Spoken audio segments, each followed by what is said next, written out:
നിങ്ങളായിരിക്കുന്നിടത്തോളം കാലം, ഞാൻ നായയായിരിക്കണമെന്ന് നിങ്ങൾ പ്രതീക്ഷിക്കുന്നിടത്തോളം കാലം ഇവിടെ ഒന്നും മാറാൻ പോകുന്നില്ല. മാരി സെൽവരാജിൻ്റെ സിനിമകളിലെല്ലാം തന്നെ പ്രധാന കഥാപാത്രങ്ങളായി വളർത്തുമൃഗങ്ങൾ ഉണ്ടാകാറുണ്ട്. അദ്ദേഹത്തിൻ്റെ ആദ്യ സിനിമയായ പരിയേറും പെരുമാളിലെ പട്ടി കറുപ്പിയും, കർണനിലെ കുതിരയും കഴുതയും, മാമന്നനിലെ പന്നികളും, വാഴയിലെ പശുക്കുട്ടിയും, ബൈസണിലെ കാട്ടുപോത്തുമെല്ലാം ശക്തമായ രാഷ്ട്രീയ കാഴ്ചപ്പാടുകളാണ്.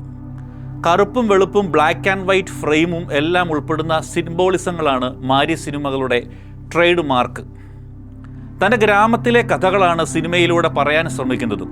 അങ്ങനെയാകുമ്പോൾ ഗ്രാമത്തിലെ മൃഗങ്ങളും തൻ്റെ സിനിമകളിൽ കഥാപാത്രമായിരിക്കുമെന്ന് അദ്ദേഹം പറഞ്ഞിട്ടുണ്ട്.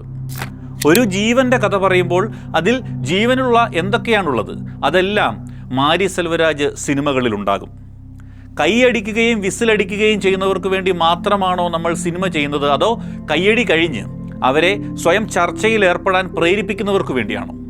ഇരുട്ടിൽ ഒരു സിനിമ കണ്ട ശേഷം അവർ പുറത്തു വന്ന് സമൂഹത്തെ കാണാൻ പോകുന്നു. കുറഞ്ഞത് 2 ലോകങ്ങൾക്കിടയിലുള്ള ബിന്ദുക്കളെ ബന്ധിപ്പിക്കാൻ സിനിമ അവരെ സഹായിക്കണം.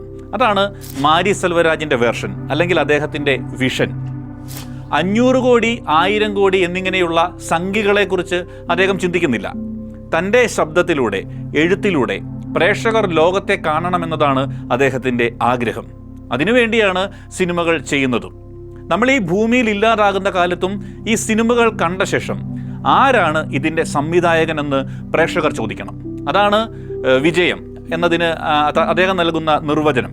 തൻ്റെ പ്രേക്ഷകരുടെ എണ്ണം കുറവായിരിക്കുമെന്നും അദ്ദേഹം പറയുന്നുണ്ട്. മറ്റു സിനിമകൾക്ക് ആദ്യ ദിനം 1 ലക്ഷം പ്രേക്ഷകരെ ലഭിക്കുമ്പോൾ മാരി സെൽവരാജ് സിനിമകൾക്ക് 5000 പ്രേക്ഷകരെ ആയിരിക്കാം ലഭിക്കുക.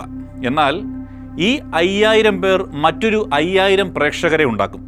ഇത്തരം സിനിമകൾ എന്തിനൊരുക്കുന്നുവെന്ന് അവർ മറ്റുള്ളവരോട് പറയും.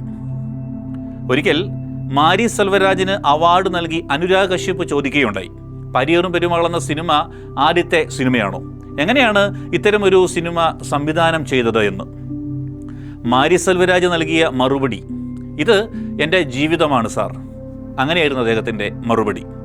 Pondicherry central university English department PG സ്റ്റുഡൻസിൻ്റെ സിലബസിൽ ദളിത് ലിറ്ററേച്ചർ പേപ്പറിൻ്റെ ഭാഗമായി പരിയേറും പെരുമാൾ ഉൾപ്പെടുത്തിയിരുന്നു. അതിനുശേഷം തമിഴ് പാഠ്യപദ്ധതിയിൽ 12ാം ക്ലാസ്സിൽ കോനാർ തമിഴുരയിൽ ഈ രംഗങ്ങളും ഉൾപ്പെടുത്തുകയുണ്ടായി. ഒരു ഫിലിം മേക്കർ എന്ന നിലയിൽ ലഭിക്കാവുന്ന ഏറ്റവും വലിയ അംഗീകാരമാണത്.